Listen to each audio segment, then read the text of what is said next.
Hello बच्चों, आज हम लोग बहुत ही इम्पोर्टेंट टॉपिक जो परीक्षा की दृष्टिकोण से बहुत ही महत्वपूर्ण है, प्रायः हर साल यह प्रमेय पूछा जाता है। तो फर्स्ट चैप्टर विद्युत आवेश एवं क्षेत्र के अंतर्गत हम लोग आज गॉस प्रमेय देखेंगे। ठीक है, गॉस प्रमेय क्या है, गॉस प्रमेय की कथन और उसको प्रूफ भी करेंगे। ठीक है, कॉन्सेप्ट के साथ। तो वीडियो में लास्ट तक बने रहिएगा ताकि आपको पूरा कॉन्सेप्ट समझ में आ सके। तो चलो स्टार्ट करते हैं। बेटा, गॉस प्रमेय पढ़ने से पहले हम लोग इसके कुछ बेसिक्स देख लेते हैं। पहले अपन बेसिक्स देखते हैं। तो गॉस प्रमेय पढ़ने के लिए हमें एक तो अपने बिंदु आवेश के कारण विद्युत क्षेत्र की तीव्रता ये देखेंगे। दूसरा अपने को विद्युत फ्लक्स जिसको फाई ई से डिनोट करते हैं, और तीसरा घन कोण डी ओमेगा। ठीक है, तो पहले हम लोग ये देख लेते हैं, उसके बाद हम लोग आएंगे गॉस प्रमेय में, क्योंकि ये तीनों का प्रयोग किस में होगा, गॉस प्रमेय में होगा। तो पहले अपन ये क्लियर कर लेते हैं। ओके, तो बिंदु आवेश के कारण मान लो कोई बिंदु O है, उस पर प्लस क्यू आवेश रखा हुआ है। उस पर क्या रखा हुआ है, प्लस क्यू आवेश रखा हुआ है। तो इस बिंदु O से R दूरी पर, कितने दूरी पर, R दूरी पर बिंदु P है। O से R दूरी पर बिंदु P है। तो इस बिंदु P पर विद्युत क्षेत्र की तीव्रता का मान क्या होगी, इस O पर स्थित प्लस क्यू आवेश के कारण बिंदु P पर विद्युत क्षेत्र की तीव्रता का मान E बराबर हो जाएगा 1/4 पाई एप्सिलॉन 0। ठीक है, किसके कारण, प्लस क्यू आवेश के कारण। तो Q अपान दोनों के बीच की दूरी का वर्ग, दोनों के बीच की दूरी क्या है, तो ये क्या हो जाएगा, R का वर्ग। तो इस प्लस क्यू आवेश का कारण R दूरी पर स्थित बिंदु P पर विद्युत क्षेत्र की तीव्रता का मान आता है 1/4 पाई एप्सिलॉन 0 Q बटे R का वर्ग। ठीक है, तथा इस बिंदु पर विद्युत क्षेत्र की तीव्रता का मान इतना आया, तथा विद्युत क्षेत्र की तीव्रता की दिशा क्या होगी, यहाँ पे यदि मैं एकांक धनावेश की कल्पना करूँ तो एकांक धनावेश पर जिस दिशा में बल लगेगा, एकांक धनावेश पर जिस दिशा में बल लगेगा वही दिशा इस बिंदु पर विद्युत क्षेत्र की तीव्रता की दिशा होगी। तो प्लस क्यू आवेश रखा हुआ है, यहाँ पे एकांक धनावेश रखूंगा तो प्लस प्लस आवेश हो गया। सजातीय आवेश में क्या होता है, प्रतिकर्षण होता है। तो इस बिंदु पर विद्युत क्षेत्र की तीव्रता की दिशा इस दिशा में होगी, O से P की दिशा में। किस दिशा में होगी, O से P की दिशा में होगी। इसको यहाँ लिख दिया रहता हूँ। तो बिंदु आवेश के कारण किसी बिंदु पर विद्युत क्षेत्र की तीव्रता का मान क्या मिलता है, 1/4 पाई एप्सिलॉन 0 Q/R²। ठीक है, ये पहला रिजल्ट मिल गया अपने को। दूसरा देखते हैं विद्युत फ्लक्स क्या होता है। दूसरा क्या देखेंगे, विद्युत फ्लक्स। इसको मिटा दिए। उसके बाद देखेंगे घन कोण। तो विद्युत फ्लक्स देखते हैं।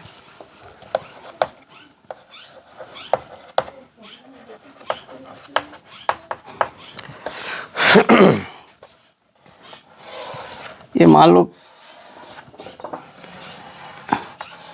विद्युत आवेश का कोई क्षेत्र है, विद्युत क्षेत्र है। ये क्या है, विद्युत क्षेत्र। इस मतलब विद्युत क्षेत्र, किसी आवेश का विद्युत क्षेत्र इस एरिया में फैला हुआ है, इतने एरिया में फैला हुआ है। ओके, तो इस विद्युत क्षेत्र में कोई एक पृष्ठ स्थित है, कोई एक पृष्ठ स्थित है। ठीक है, तो इस पृष्ठ से अभिलंबत गुजरने वाली कुल बल रेखाओं की संख्या, इस पृष्ठ से अभिलंबत गुजरने वाली कुल बल रेखाओं की संख्या को इस पृष्ठ से बद्ध क्या कहते हैं, विद्युत फ्लक्स कहते हैं।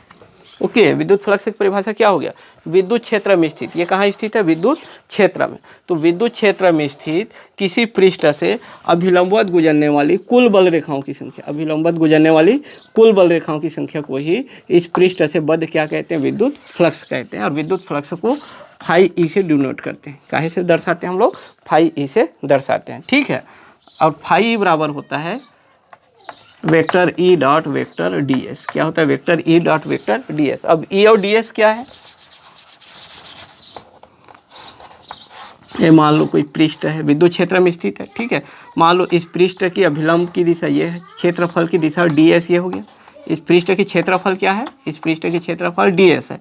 तो डी एस के अभिलंब की दिशा मान लो ये है। ओके, विद्युत क्षेत्र की तीव्रता की दिशा मान लो ये है, विद्युत क्षेत्र में स्थित है, तो विद्युत क्षेत्र की तीव्रता की दिशा ये है, तथा दोनों के बीच मान लो थीटा का कोण बन रहा है। काहे की कोण बन रहा है, थीटा की कोण बन रहा है। तब इस पृष्ठ से गुजरने वाली, इस पृष्ठ से गुजरने वाली, वो कैसे गुजरने वाली, अभिलंबत गुजरने वाली बल रेखाओं की संख्या, बल रेखाओं की संख्या अर्थात विद्युत फ्लक्स फाई ई बराबर होता है ई डॉट डी एस, और सदिश ए डॉट सदिश बी, सदिश ए डॉट सदिश बी बराबर होता है ए बी कॉस थीटा। याद रखेंगे क्या होता है, ए बी कॉस थीटा। तो ई डॉट डी एस बराबर क्या हो जाएगा, ई डी एस कॉस थीटा। ठीक है, ये विद्युत फ्लक्स फाई ई बराबर होता है ई डी एस कॉस थीटा, जहाँ थीटा किसके बीच का कोण है, ई और डी एस के बीच का कोण है। ई क्या है, विद्युत क्षेत्र की तीव्रता की दिशा, और डी एस क्या है, पृष्ठ की अभिलंब की दिशा, इस पृष्ठ की अभिलंब की दिशा। ठीक है, ओके। तो फाई ई दूसरा रिजल्ट अपने क्या मिला, फाई ई बराबर E D S cos theta. Phi क्या है, विद्युत फ्लक्स। अब तीसरी और इम्पोर्टेंट चीज देखते हैं इस प्रमेय के लिए, घन कोण। क्या देखेंगे, घन कोण। एक घन कोण क्या होता है, तो मान लो O पर कोई बिंदु O है, प्लस का आवेश रखा हुआ है, r दूरी पर कोई बिंदु P है, r दूरी पर कोई बिंदु P है। ठीक है, अब पृष्ठ P से घिरे हुए एक पृष्ठ की कल्पना किए, इसकी क्षेत्रफल ds है, इसकी क्षेत्रफल कितना है, ds है।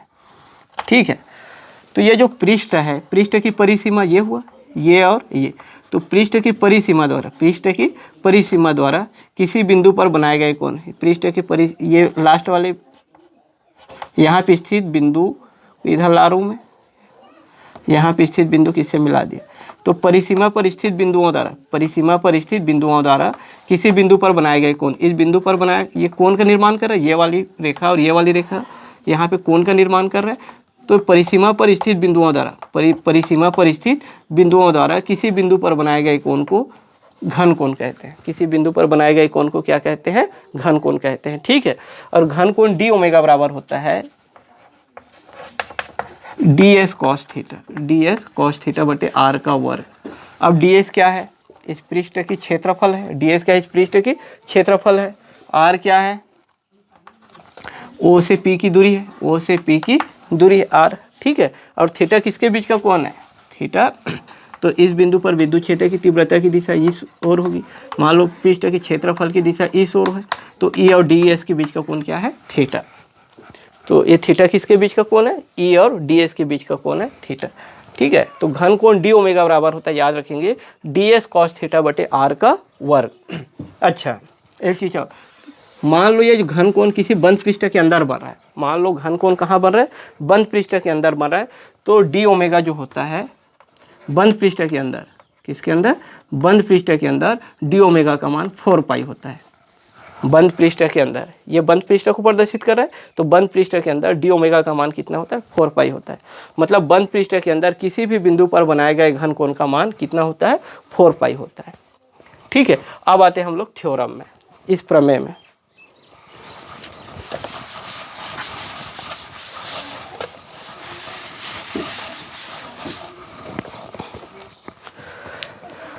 तो वैज्ञानिक है ये कार्ल फ्रीडरिच गॉस, इसको गाउस भी बोलते हैं, गॉस भी बोलते हैं। तो कार्ल फ्रीडरिच गॉस ने किसी बंद पृष्ठ में उपस्थित आवेश, किसी बंद पृष्ठ में उपस्थित आवेश तथा उस बंद पृष्ठ से गुजरने वाली विद्युत फ्लक्स, उस बंद पृष्ठ से गुजरने वाली विद्युत फ्लक्स, आवेश और विद्युत फ्लक्स, आवेश और विद्युत फ्लक्स दोनों के बीच एक संबंध स्थापित किया, वो भी बंद पृष्ठ के अंदर ना, कहाँ, बंद पृष्ठ के अंदर, बंद पृष्ठ के अंदर उपस्थित आवेश तथा बंद पृष्ठ से गुजरने वाली विद्युत फ्लक्स के मध्य एक संबंध स्थापित किया, जिसे हम गास प्रमेय के नाम से जानते हैं, जिसे हम गास प्रमेय के नाम से जानते हैं। तो गास प्रमेय किसके किसके बीच है, बंद पृष्ठ के अंदर उपस्थित आवेश और उस बंद पृष्ठ से गुजरने वाली विद्युत फ्लक्स। अब आते हैं हम लोग गास प्रमेय। क्या है गास प्रमेय, इसका प्रमेय है, लिख देते हैं प्रमेय को, प्रमेय निर्वात में लिखेंगे, यहाँ पे निर्वात में किसी बंद पृष्ठ से, निर्वात में किसी बंद पृष्ठ से गुजरने वाली किसी बंद पृष्ठ से गुजरने वाली संपूर्ण विद्युत फ्लक्स, संपूर्ण विद्युत फ्लक्स उस बंद पृष्ठ में उपस्थित, उस बंद पृष्ठ में उपस्थित कुल आवेश का 1/ε0, इसको ठीक से लिख देते हैं, 1/ε0 गुना होता है। यह है गॉस प्रमेय। क्या है गॉस प्रमेय? किसी निर्वात में, कहाँ? निर्वात में किसी बंद पृष्ठ से गुजरने वाली संपूर्ण विद्युत फ्लक्स उस बंद पृष्ठ में उपस्थित कुल आवेश का 1/ε0 गुना होता है। मान लो, माना बंद पृष्ठ, एक बंद पृष्ठ ले लिया, एक बंद पृष्ठ एस, माना बंद पृष्ठ एस में, बंद पृष्ठ एस में प्लस क्यू आवेश उपस्थित है, प्लस क्यू आवेश उपस्थित है।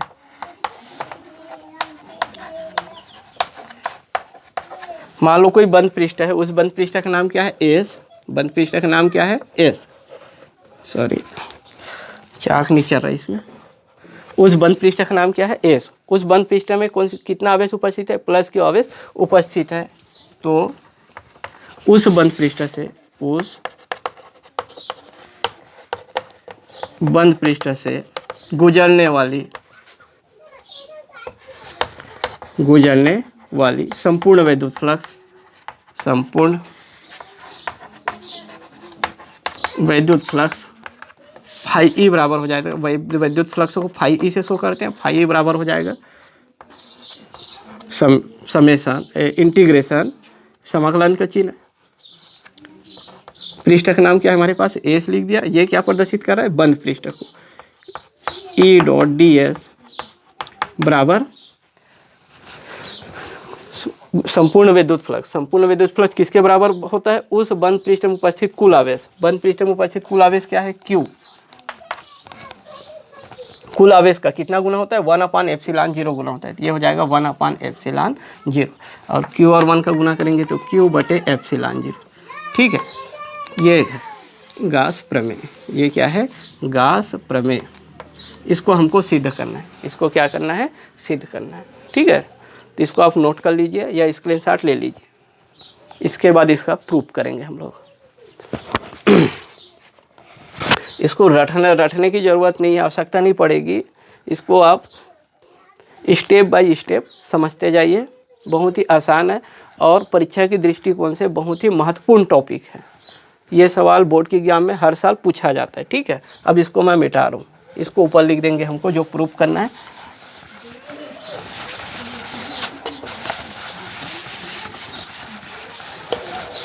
हमको प्रूफ क्या करना है? फाई ई बराबर ई डॉट डी एस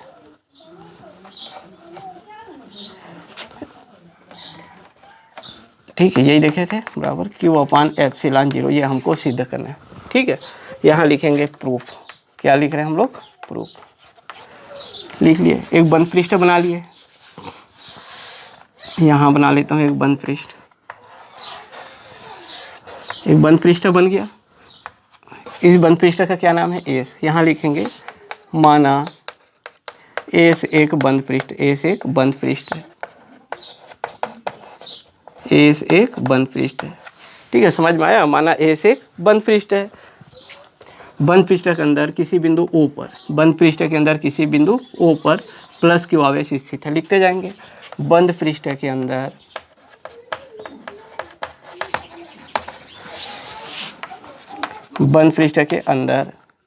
बिंदु O पर प्लस क्यू आवेश स्थित है, प्लस क्यू आवेश स्थित है।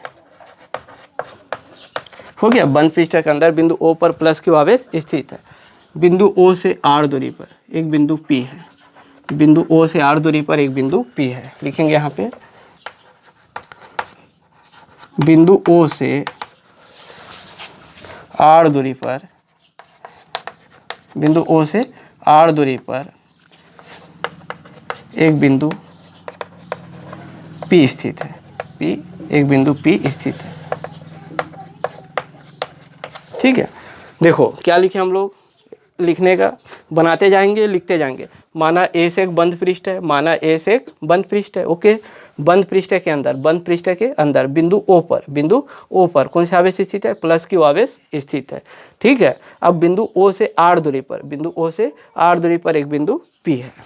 ठीक है, तब इधर लिख देंगे, तब क्या हो जाएगा, O पर स्थित प्लस Q आवेश के कारण, तब O पर स्थित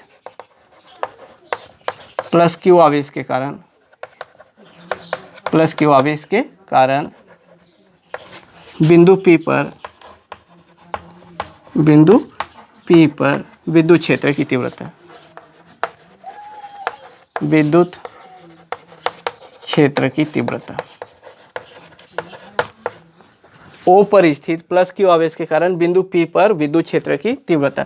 तो बिंदु आवेश के कारण विद्युत क्षेत्र की तीव्रता का मान कितना आता है, 1/4πε0 Q बटे R का वर्ग। क्या हो जाएगा, E बराबर 1/, इसके कारण बिंदु P पर विद्युत क्षेत्र की तीव्रता 1/4πε0 Q/R का वर्ग। ठीक है, तथा इसके कारण इस बिंदु P पर विद्युत क्षेत्र की तीव्रता की दिशा क्या होगी, तो यहाँ पे एकांक धनावेश रखूंगा। तो एकांक धनावेश में जिस दिशा में बल लगेगा, एकांक धनावेश पर जिस दिशा में बल लगेगा, तो प्लस आवेश है ये, प्लस सजातीय आवेश में क्या होता है, प्रतिकर्षण होता है।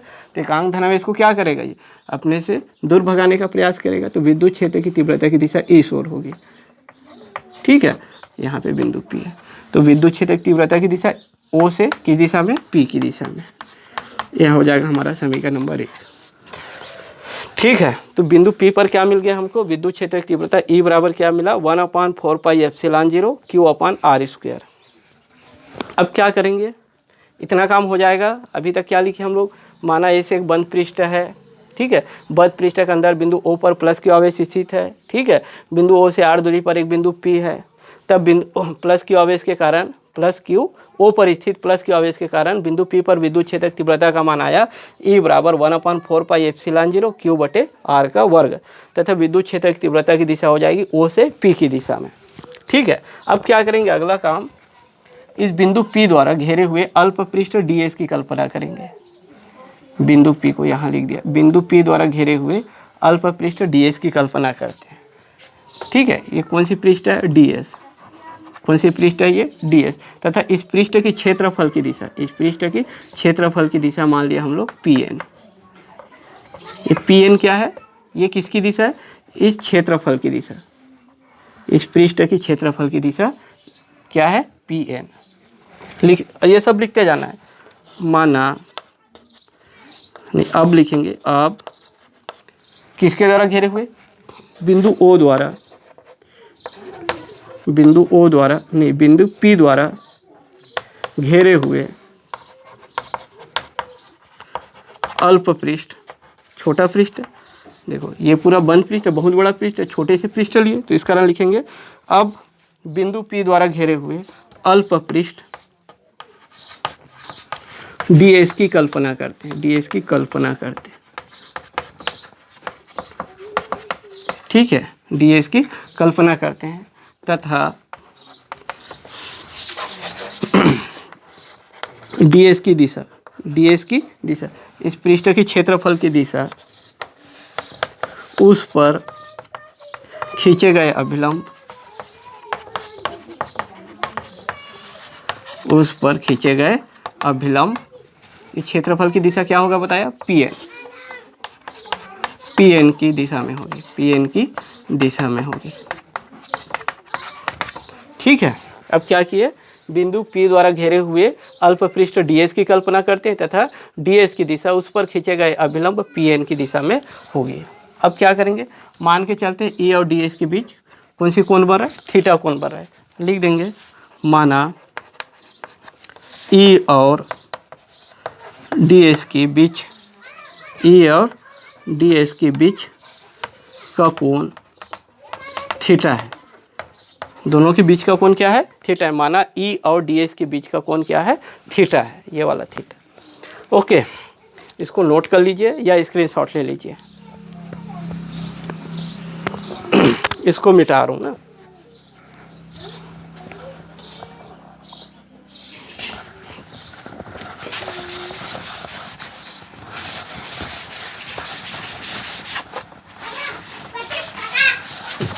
अब क्या करेंगे,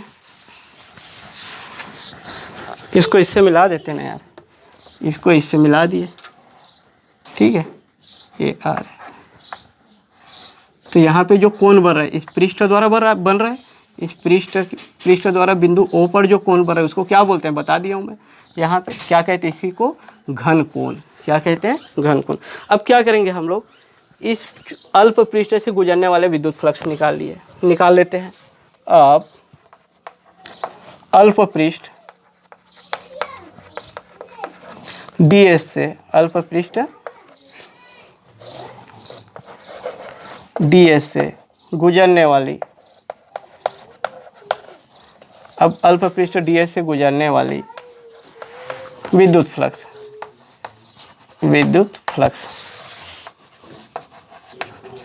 अल्प पृष्ठ ds से गुजरने वाली विद्युत फ्लक्स। मैं बताया था विद्युत फ्लक्स को फाई ई से डिनोट करते हैं, ठीक है। पूरे पृष्ठ से गुजरने वाले विद्युत फ्लक्स फाई है, लेकिन अपन क्या निकाल रहे हैं, अल्प पृष्ठ से गुजरने वाले विद्युत फ्लक्स। तो इसको काहे से डिनोट करेंगे हम लोग, डी फाई ई।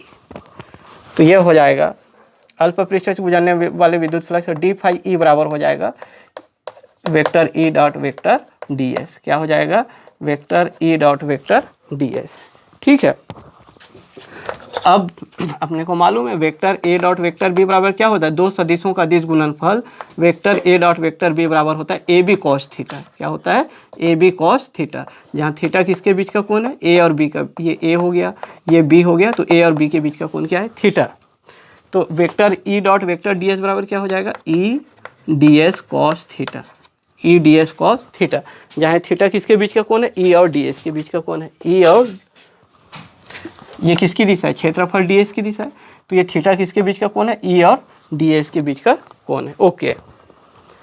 अब e का मान है हमारे पास क्या है, 1/4 pi epsilon 0 ds cos theta, ds cos theta, कहाँ sorry 1/4 pi epsilon 0 q/r²।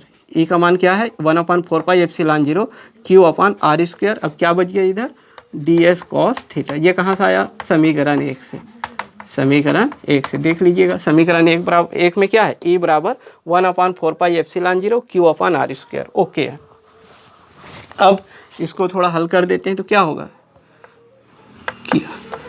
q और 1 का गुना किया q हो गया, ये क्या मिला 4 पाई एप्सिलॉन 0, क्या मिला 4 पाई एप्सिलॉन 0। अब इधर क्या बच गया, इधर ऊपर में क्या बचा, ds cos theta, ds cos theta बटे r का वर्ग, बटे आर का वर्ग।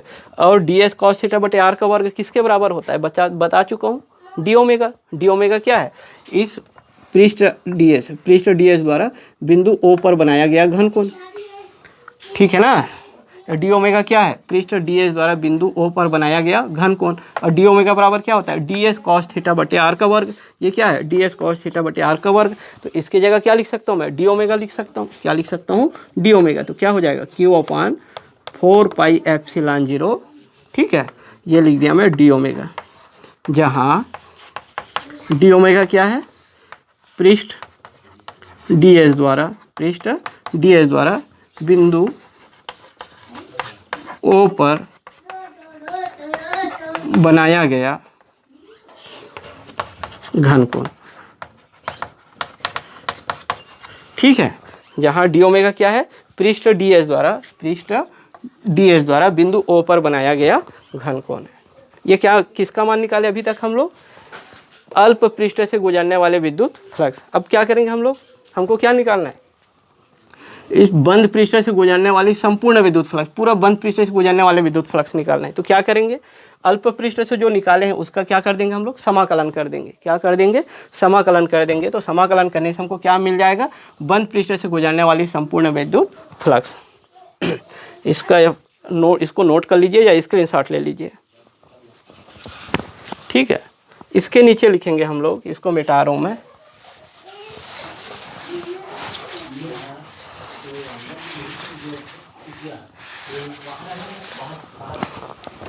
अब बंद पृष्ठ एस से गुजरने वाली, एस से बंद पृष्ठ एस से गुजरने वाली संपूर्ण वैद्युत फ्लक्स, संपूर्ण वैद्युत फ्लक्स, बंद पृष्ठ एस से गुजरने वाली संपूर्ण वैद्युत फ्लक्स। अब इसको हम लोग फाई ई से डोनेट करेंगे। इससे पहले वाले अल्प पृष्ठ के लिए मैं डी फाई ई से डिनोट कर रहा था विद्युत फ्लक्स को, अब पूरे के लिए निकाल रहा हूँ तो क्या लिखूंगा मैं, फाई ई। और क्या करेंगे हम लोग, ये बंद पृष्ठ को प्रदर्शित कर रहा है, ये क्या है, बंद पृष्ठ का नाम क्या है, एस, तो नीचे क्या लिख दिया मैं, एस। ठीक है, अब किसका समाकलन कर देंगे अपन, जो इधर निकला है D phi E, D phi E, D phi E. ठीक है, बराबर हो जाएगा, मतलब इसका विद्युत फ्लक्स का मान जो निकला उसी का समाकलन कर दूंगा, तो पूरे का इसका समाकलन कर दूंगा तो क्या निकल जाएगा, बंद पृष्ठ से गुजरने वाली संपूर्ण विद्युत फ्लक्स। तो डी फाई ई बराबर क्या मिला था हमको, S E dot D S, ये मिला था। ये इसके बराबर क्या मिला था, इधर लिख देता हूँ, बराबर इसके बराबर क्या मिला था, क्यू अपॉन 4 पाई एप्सिलॉन 0, और ये डी ओमेगा, क्या मिला था, डी ओमेगा। ठीक है, ये फाई के बराबर मिला। अब क्या हो जाएगा, इस फाई ई बराबर समाकलन ई डॉट डी एस बराबर, ये जो समाकलन हो रहा है यहाँ पे वो किसके सापेक्ष से हो रहा है, ओमेगा के सापेक्ष हो रहा है, तो ये पद क्या हो जाएगा, अचर पद हो जाएगा, तो ये इंटीग्रेशन से बाहर आ जाएगा, तो क्यू अपॉन 4 पाई एप्सिलॉन 0, ये समाकलन से बाहर आ गया, और समाकलन के अंदर क्या रहेगा, डी ओमेगा। और एक्चुअल में डी ओमेगा क्या है, इस पृष्ठ द्वारा, पृष्ठ डी एस द्वारा बिंदु ओ पर बनाया गया घन कोण, और ये घन कोण कहाँ बन रहा है, बंद पृष्ठ के अंदर बन रहा है, कहाँ बन रहा है, ये बंद पृष्ठ के अंदर। तो बंद पृष्ठ के अंदर किसी भी बिंदु पर बनाए गए घन कोण का मान 4 पाई होता है, बंद पृष्ठ के अंदर किसी भी बिंदु पर बनाए गए घन कोण का मान 4 पाई होता है। यहाँ लिख लेंगे, क्योंकि बंद पृष्ठ के अंदर, क्योंकि बंद पृष्ठ के अंदर, बंद पृष्ठ के अंदर किसी भी बिंदु पर, किसी भी बिंदु पर बनाए गए घन कोण का मान, लिखेंगे यहाँ पे, क्योंकि बंद पृष्ठ के अंदर किसी भी बिंदु पर बनाए गए घन कोण का मान कितना होता है, 4 पाई होता है, कितना होता है, 4 पाई होता है। ठीक है, अतः क्या हो जाएगा, अतः फाई ई बराबर क्या हो जाएगा, फाई ई बराबर ये लिख दिए, S E dot D S सदिश ई डॉट सदिश डी एस बराबर हो जाएगा क्यू अपॉन 4 पाई एप्सिलॉन 0, और इसका मान कितना हो जाएगा, बंद पृष्ठ के अंदर बनाए गए घन कोण का मान कितना होता है, लिखा हूँ मैं 4 पाई, कितना होता है 4 पाई, तो इस पूरी की जगह क्या लिख देंगे हम लोग 4 पाई, तो ये 4 पाई और 4 पाई कट जाएगा, तो क्या मिलेगा, क्यू अपॉन एप्सिलॉन 0, इधर क्यू बचा, इधर एप्सिलॉन 0, ये हमको सिद्ध करना था। इस प्रकार गास प्रमेय क्या हो गया, सिद्ध हो गया। ठीक है, यही सिद्ध करना था, फाई बराबर integration E dot D S बराबर क्यू अपॉन एप्सिलॉन 0। आशा करता हूँ गास प्रमेय आपको समझ में आया होगा। ठीक है, यदि मेरा वीडियो अच्छा लगे तो चैनल को लाइक और सब्सक्राइब जरूर करिएगा, और मैं क्लास 12th की संपूर्ण पूरी सिलेबस कवर कराने वाला हूँ अपने वीडियो में, तो मेरे चैनल को सब्सक्राइब जरूर करिएगा, ताकि जैसे मैं वीडियो डालते जाऊँगा आपको नोटिफिकेशन बराबर मिलते जाएगा। ठीक है, thank you for watching this video.